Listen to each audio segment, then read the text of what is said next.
y a un moment où l'on ne se reconnaît plus. Ce moment précis où l'on réalise qu'on s'est oublié, lentement, au fil des jours, à force de répondre, de consoler, de porter sans jamais se déposer. Ce moment où chaque soupir ressemble à un appel muet, où l'épuisement n'est plus physique, mais existentiel. Ce n'est pas seulement la fatigue d'un corps, c'est celle d'une âme qui n'a plus d'espace à elle. Tu donnes, encore et encore. Tu réponds à l'attente, tu t'adaptes, tu encaisses. Mais au fond, tu sais que quelque chose en toi s'est amenuisé. Une partie silencieuse qui n'a jamais demandé grand-chose, sauf peut-être qu'on la laisse tranquille, juste un peu. Tu ne cherches pas à t'éloigner du monde, non. Tu cherches à retrouver un endroit en toi où personne ne réclame, où personne ne juge, où l'on peut juste respirer. Sénèque écrivait « Garder son âme légère, c'est refuser d'emporter le fardeau des autres. » Et si c'était ça, le vrai luxe aujourd'hui? Non pas de tout contrôler, mais de préserver un espace intérieur que personne n'a le droit de piétiner. Tu as porté plus que ton poids. Tu as assumé des douleurs qui n'étaient pas les tiennes. Et parfois, tu as cru que dire non, c'était trahir, que poser une limite, c'était abandonner. Mais si c'était l'inverse, si tracer une limite, c'était justement te retrouver. Il ne s'agit pas d'égoïsme, il s'agit de survie intérieure. Parce qu'un cœur trop exposé finit par se retirer. Parce qu'une âme toujours en alerte finit par s'épuiser.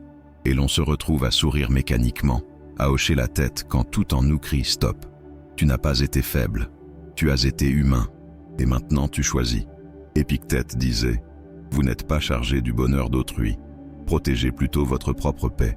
Cette paix, elle ne se quémande pas, elle se bâtit, lentement, concrètement, à travers des choix qui peuvent sembler durs, mais qui sont profondément justes, des choix qui disent « J'existe et mon énergie mérite d'être protégée ». Ce n'est pas ton rôle d'absorber les orages des autres. Ce n'est pas ton devoir de répondre à chaque appel, de réparer chaque fissure extérieure en te brisant toi-même à l'intérieur. Ta force ne se mesure pas à ce que tu encaisses. Elle se mesure à ce que tu refuses de laisser entrer quand ton cœur dit non. Tu n'as pas besoin de crier. Tu n'as jamais eu besoin de crier. Ce que tu as besoin, c'est d'un espace où ton silence est entendu, où ton calme n'est pas envahi, où ton énergie n'est pas dilapidée à chaque instant par ceux qui ne savent pas la respecter. Aujourd'hui, tu peux commencer à poser des bornes invisibles, non pas pour t'éloigner du monde, mais pour mieux te retrouver. Ce n'est pas le monde que tu dois repousser, c'est ce qui, en lui, te vide et te ronge. Et cela commence par une décision silencieuse, celle de redevenir le gardien de ton énergie. Ce script est ton espace, une halte, un refuge, et peut-être un commencement. Il y a une fatigue dont on ne parle jamais, pas celle qui vient après une longue journée physique, mais celle, plus discrète, plus insidieuse, qui s'installe quand on passe son temps à courir après les autres. Ce n'est pas une course que vous avez choisie. C'est une accélération imposée, dictée par les attentes, les urgences, les besoins d'autrui. Et vous, là-dedans, vous courez, sans même vous demander si vos jambes le veulent encore. Quand votre souffle se fait court, ce n'est pas toujours le corps qui est en cause. C'est l'âme qu'on a forcée à se presser alors qu'elle avait besoin de lenteur. Chaque sollicitation devient un sprint intérieur, et chaque réponse rapide, une perte de présence à soi. La disponibilité devient servitude. L'aide devient oubli de soi. Vous dites oui pour ne pas décevoir, mais à l'intérieur, un non silencieux résonne. Sénèque écrivait que la respiration est la colonne vertébrale de l'âme. Et si vous vous arrêtez un instant, si vous fermez les yeux, vous le sentez, ce souffle que vous n'écoutez plus, ce rythme que vous avez laissé aux mains des autres, ce moment où, au lieu de respirer librement, vous retenez votre souffle à chaque notification, chaque appel, chaque attente. Le stoïcisme n'est pas une fuite du monde, c'est un ancrage en soi, face au monde. Et cet ancrage commence par un droit simple, fondamental, celui de ne pas être bousculé à chaque instant, de dire « pas maintenant », de reprendre votre rythme, de respirer à votre cadence. Il ne s'agit pas de couper tous les liens, il s'agit de ne pas laisser vos liens vous étrangler. Il s'agit de réinstaurer une souveraineté intérieure, un territoire sacré où l'on ne court pas, où l'on marche en soi, pour soi. Cela peut commencer par 5 minutes. 5 minutes par jour. 5 minutes où vous ne répondez à rien ni à personne. Où vous vous asseyez, où vous inspirez doucement, et où vous laissez votre souffle vous rappeler qui vous êtes quand personne ne vous pousse. Parce qu'au fond, la respiration, c'est plus qu'un acte biologique. C'est une affirmation silencieuse. Je suis vivant et je mérite de l'être sans être constamment pressé. Ici, ce n'est pas une faveur que vous vous accordez, c'est une limite sacrée que vous tracez, une muraille invisible qui dit au monde « Mon énergie n'est pas en libre accès, mon souffle m'appartient ». Et si cette simple pause devenait votre nouvelle fondation, non pour fuir, mais pour vous retrouver, non pour contrôler le monde, mais pour ne plus lui offrir votre paix à chaque détour. Ce que vous offrez aux autres vaut plus encore quand il vient d'un lieu paisible. Ce lieu, c'est votre souffle. Défendez-le. Il y a cette tension dans la poitrine, presque imperceptible. Ce souffle coupé dès que l'on entend, c'est urgent. Il faut vite. Tu dois maintenant. Un rythme imposé. Une course contre des horloges qui ne sont pas les vôtres, et vous courez. Vous courez parce que vous avez appris que celui qui ralentit perd. Vous courez parce que l'on vous a murmuré que votre valeur se mesurait à votre réactivité. Mais à l'intérieur, un autre message s'installe. Une autre fatigue, une inquiétude profonde. Et si je ne m'arrêtais jamais? L'urgence est devenue la norme. Le calme, une étrangeté. Et dans ce brouhaha de sollicitations, de messages à lire, de décisions à prendre sans délai, l'âme s'efface. La paix se retire. Vous n'habitez plus vos choix, vous les subissez. Vous ne vivez plus vos journées, vous les exécutez. Épictète, lui, enseignait que seule la vertu mérite notre immédiateté, pas les caprices des autres, pas les attentes de ceux qui ne connaissent pas vos limites. L'urgence réelle, c'est celle de protéger votre axe intérieur. C'est celle de ne pas céder votre énergie au premier appel venu. Imaginez un bouclier invisible, un bouclier d'attente que vous élevez entre vous et le monde. Ce n'est pas un mur de froideur. C'est une barrière de discernement, une manière de dire « Je te vois, mais je me vois aussi. Et pour l'instant, je choisis de ne pas me disperser. » Reporter n'est pas fuir, c'est choisir. C'est reconnaître que votre énergie est précieuse et qu'elle mérite une gestion consciente. Ce que vous offrez dans la précipitation n'est jamais aussi puissant que ce que vous donnez dans la présence. La qualité demande du temps, l'intention demande du calme. Vous avez le droit de ne pas répondre immédiatement. Vous avez le droit de respirer avant d'agir. Vous avez le droit d'être maître de votre tempo. C'est un droit ancien, un droit sacré, celui d'habiter votre rythme comme on habite un corps, une maison, une dignité retrouvée. Et quand vous sentez monter cette pression, ce besoin de faire vite, de faire maintenant, arrêtez-vous. Une seule seconde, une seule respiration. Et demandez-vous, est-ce vraiment vital? Est-ce aligné avec ma paix? Car si l'urgent détruit l'essentiel, alors ce n'est pas l'urgent qui est en tort, c'est votre absence de limite. Ralentir, c'est résister, c'est honorer le chemin plutôt que la vitesse. C'est dire au monde, mon énergie n'est pas à vendre, mon calme n'est pas une faiblesse, mon silence est une puissance. Rappelez-vous, vous n'êtes pas ici pour répondre à toutes les demandes. Vous êtes ici pour vivre pleinement, à votre rythme. Il y a cette impression douce mais lourde, celle d'être un réceptacle de peine, de détresse, de décharges émotionnelles qui ne vous appartiennent pas, mais que vous portez quand même. Vous écoutez, encore et encore. Vous absorbez, parce que vous êtes cette personne bienveillante, celle qui comprend, celle qui accueille. Mais à force d'écouter le tumulte des autres, vous ne percevez plus votre propre silence intérieur. À force de tendre l'oreille, vous en perdez votre voix. Être attentif, ce n'est pas s'effacer. Être compatissant, ce n'est pas devenir une éponge. Il existe une frontière, fine mais fondamentale, entre la présence chaleureuse et l'invasion psychique. Une limite invisible que peu osent poser, par peur de paraître froid, distant, indifférent. Et pourtant, c'est en la traçant que l'on sauve non seulement sa propre énergie, mais aussi la qualité de sa présence. Sénèque le disait avec force, « Qui n'a point de limite ne peut protéger ni son esprit, ni son temps. » L'empathie n'a de sens que si elle n'éteint pas votre propre flamme.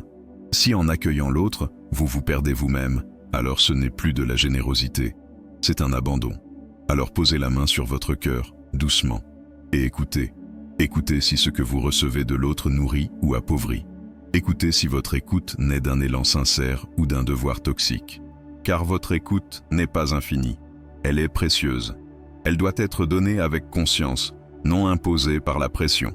Dans votre journée, fixez un cadre, une durée, une quantité d'attention que vous pouvez offrir sans vous trahir, et respectez-la.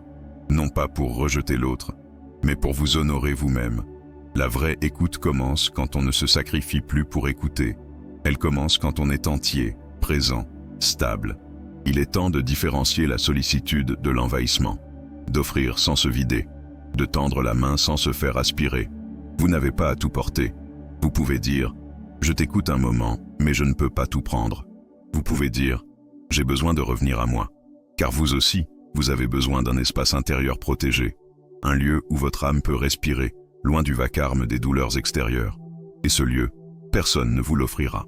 C'est à vous de le construire, brique après brique, refus après refus, limite après limite. Et souvenez-vous, celui qui respecte ses propres limites enseigne aux autres à faire de même. Vous n'êtes pas égoïste, vous êtes vivant, vous n'êtes pas froid, vous êtes conscient. Et la conscience est la plus belle forme de compassion. Il suffit parfois d'une seule phrase, un mot glissé sans délicatesse, une remarque jetée à la volée, et quelque chose en vous se contracte, se fige, comme si l'estime que vous aviez lentement reconstruite se fissurait de nouveau. Ce n'est pas la première fois, et vous savez que ce ne sera pas la dernière, parce que les critiques viennent, inévitables, parfois justes, souvent mal formulées, mais ce n'est pas leur venue qui vous épuise, c'est ce qu'elle réveille. Chaque critique répétée agit comme une goutte sur la pierre, pas assez forte pour briser, mais assez régulière pour creuser. Elle pénètre, s'insinue, laisse une trace, un doute, une usure lente de l'estime de soi. On se dit qu'on devrait s'endurcir, ou répondre, ou ignorer, mais aucune de ces réactions ne soigne si au fond, on continue à croire que la critique dit quelque chose de vrai sur qui l'on est. Et pourtant, Sénèque l'avait déjà compris. Le sage ne laisse passer dans son âme que les enseignements salutaires. Il ne ferme pas la porte aux critiques. Il en filtre l'essence. Il sépare l'instructif du toxique. Il extrait l'or, jette le reste. Et c'est ce discernement-là qui préserve sa paix. Alors, au lieu de ruminer, notez, écrivez, posez les mots reçus sur une feuille, loin de votre esprit, loin de votre cœur, et observez-les, froidement, lucidement. Quels mots relèvent de l'émotion de l'autre? Quels mots contiennent une vérité que vous pouvez transformer? Et que reste-t-il une fois que vous avez fait ce tri? Vous verrez, il reste souvent peu, parfois rien. Et parfois, une seule perle. Une perle précieuse que vous pouvez polir et transformer en action. Une perle qui vous élève au lieu de vous écraser. Mais cela demande un effort. L'effort de ne pas croire tout ce qu'on vous dit. L'effort de choisir ce qui mérite d'entrer dans votre esprit. Car votre esprit est un sanctuaire, pas une décharge. Et souvenez-vous, la critique n'est pas un verdict, c'est un point de vue. Elle n'a le pouvoir de vous atteindre que si vous l'autorisez à entrer. Refusez-lui l'accès, ou ouvrez la porte seulement pour en prélever la sagesse. Mais ne laissez jamais une phrase mal formulée vous voler votre force. Votre réserve intérieure est limitée, elle est précieuse. Vous n'avez pas à la dilapider pour accueillir des opinions non sollicitées. Vous avez le droit de dire non, de dire stop, de dire « ce n'est pas pour moi ». Et en disant cela, vous ne vous fermez pas, vous vous respectez. Et ce respect de soi, silencieux, calme, clair, devient votre vraie réponse au monde. Il y a une fatigue plus lourde que celle du corps. C'est celle de l'âme, celle qui survient quand, jour après jour, vous portez ce que l'on vous a confié sans jamais vous demander si vous le pouviez. Celle qui se forme lentement, chaque fois que vous avez dit oui alors que tout en vous criait non. Celle qui épuise sans bruit, mais qui finit par effondrer. Ce n'est pas que vous êtes faible, c'est que vous avez cru que c'était votre rôle. Soutenir, porter, réparer, endosser les poids que d'autres déposaient avec soulagement, mais sans gratitude. Et à force, vous vous êtes oublié. À force, vous avez confondu amour et servitude, générosité et sacrifice de soi. Mais la vérité est autre. La vérité est stoïcienne. Épictète le disait avec une clarté sans détour. Ce qui n'est pas sous votre contrôle n'est pas votre souci. Ce n'est pas de l'égoïsme, c'est de la lucidité. Vous n'êtes pas obligé de tout porter. Vous n'avez pas à vous charger de ce qui n'est pas à vous, pas sans votre accord, pas au prix de votre paix intérieure. Alors reprenez votre espace, déposez ce qui ne vous appartient pas. Cela commence par un mot simple, un mot que vous avez peut-être oublié. Non, un nom doux mais ferme, un nom qui ne s'excuse pas, un nom qui n'humilie pas, un nom qui protège. Par exemple, je ne peux pas m'en charger aujourd'hui. Une phrase courte, sans justification. Répétez si nécessaire, avec calme, avec respect, avec certitude. Vous verrez, le monde ne s'effondrera pas. Ceux qui vous aiment comprendront, ceux qui abusaient se retireront. Et vous sentirez un souffle nouveau, un soulagement profond, comme si votre esprit respirait à nouveau, comme si vous redeveniez l'acteur ou l'actrice de votre propre vie. Ne confondez plus responsabilité et sauvetage. Ce n'est pas à vous d'empêcher les autres de tomber. C'est à vous de ne pas vous sacrifier. Votre énergie est limitée, votre présence est précieuse. Vous ne pouvez l'offrir qu'en conscience, pas sous pression. Et ce que vous refusez aujourd'hui par respect de vous-même, c'est ce qui vous permettra demain d'aider vraiment, avec force, avec sérénité, avec alignement. Alors, déposez ce fardeau qui n'a jamais été le vôtre et marchez plus léger, plus libre, plus vivant. Il y a des échanges qui ne sont pas des conversations, mais des ponctions. Des dialogues qui vous laissent plus vides que nourris, plus nerveux, ce que paisibles. Il y a ces moments où, après un simple appel, un simple message, vous sentez que quelque chose en vous s'est éteint, que votre énergie s'est dissipée sans que vous sachiez pourquoi. Ce n'est pas une faiblesse, c'est un signal. Un signe que votre calme a été emprunté, parfois volé, par des paroles qui n'étaient pas faites pour vous élever. Nous vivons dans un monde où l'agitation est bruyante, où ceux qui crient fort prennent la place, et ceux qui veulent la paix doivent souvent la défendre en silence. Mais ce silence n'est pas une fuite. Ce silence est une force. Sénèque disait « Le calme est le vrai pouvoir, non la réaction ». Et pourtant, combien de fois vous êtes-vous senti obligé de répondre, de vous justifier, de vous expliquer face à la colère de l'autre, comme si votre paix intérieure n'avait pas de droit face à son tumulte.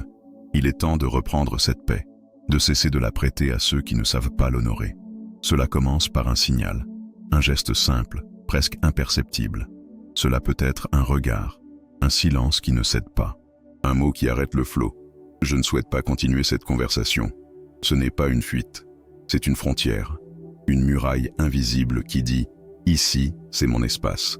Ici, c'est ma respiration. Et je choisis de ne pas la sacrifier. » Chaque fois que vous refusez d'entrer dans le jeu de la provocation, vous gagnez un peu plus de vous-même. Chaque fois que vous ne réagissez pas, vous affirmez votre force. Et cette force, vous en aurez besoin. Car ceux qui vampirisent votre calme reviendront. Ils testeront encore. Mais vous aurez changé. Vous n'aurez plus besoin de prouver. Vous n'aurez plus besoin d'expliquer. Vous saurez.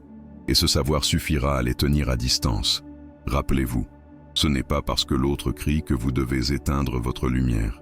Ce n'est pas parce que l'autre s'agite que vous devez perdre votre centre. Vous avez le droit de préserver votre énergie. Vous avez le droit de choisir le silence comme réponse. Et surtout, vous avez le droit de garder intact ce lieu en vous où tout reste calme, même quand le monde tremble. Il y a une fatigue qui ne se voit pas. Elle ne laisse pas de cernes visibles, pas de fièvre, pas de plaie. Mais elle vous vole doucement. Elle s'installe, silencieuse, comme une brume sur votre esprit. Et un jour, vous ne ressentez plus rien, ni joie, ni colère, juste un vide. Une sorte de désert émotionnel où chaque effort vous coûte, où chaque demande vous agace, où même le repos ne repose plus. Ce n'est pas un caprice, c'est un effondrement intérieur. Et il commence toujours par un trop-plein toléré trop longtemps. Trop de oui, trop de concessions, trop de silence avalé pour ne pas déranger. Trop de présence offerte sans retour, trop de pensées accordées à ceux qui ne les méritent pas. L'âme, comme un jardin, a besoin de murs. Non pour exclure, mais pour protéger. Sénèque le savait, l'âme est un domaine, et chaque domaine a besoin de clôture. Quand ces limites ne sont pas posées, ce n'est pas de la générosité, c'est de l'abandon de soi. Il ne s'agit pas de rejeter le monde. Il s'agit de créer un lieu, en vous, où rien ni personne ne peut entrer sans votre consentement. Cet espace est sacré. Il se nourrit de solitude choisie, de moments simples, de gestes tendres envers soi-même. Et pour qu'il existe, il faut oser dire « stop », pas avec fracas, mais avec la douceur ferme de celui ou celle qui sait que sa paix vaut plus que sa popularité. Cela peut être une marche hebdomadaire sans téléphone, une heure de lecture sans justification, un bain de silence où l'on se retrouve. Ce ne sont pas des luxes. Ce sont des nécessités. La société vous pousse à toujours faire plus, donner plus, prouver plus. Mais votre âme, elle, demande moins. Moins de bruit, moins d'attente. moins de dispersion. Elle demande la lenteur, la présence, la protection. Et c'est à vous de lui offrir cela. Personne ne viendra vous dire « repose-toi ». Personne ne vous accordera l'espace que vous ne réclamez pas. Alors aujourd'hui, regardez votre emploi du temps. Regardez vos engagements. Regardez vos silences. Et demandez-vous « où est mon rituel de restauration ? Où est mon refuge non négociable ?» Si vous ne le trouvez pas, il est temps de le créer. Même 10 minutes par jour peuvent faire renaître une force oubliée. Une force tranquille. Une force douce. Une force qui dit « je me respecte assez pour ne pas m'effondrer ».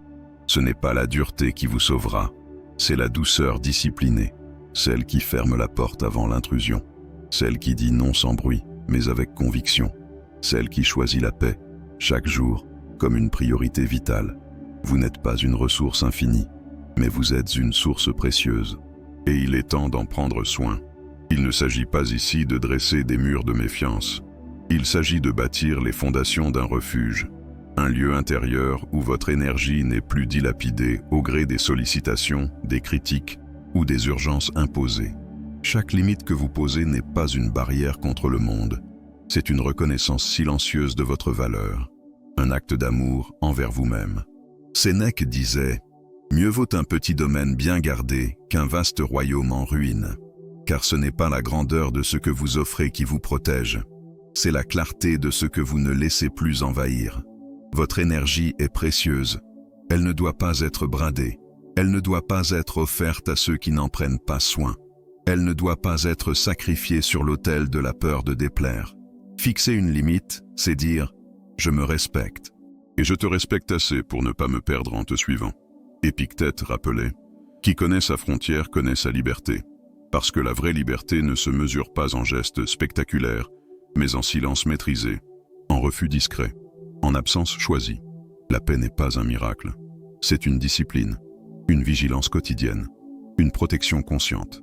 Alors oui, ces 7 limites sont essentielles, mais vous n'avez pas à toutes les incarner en même temps.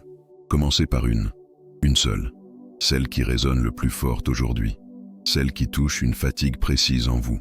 Intégrez-la, respectez-la et observez la transformation, l'espace qui se recrée, l'air qui circule à nouveau dans votre esprit, l'envie de respirer, enfin.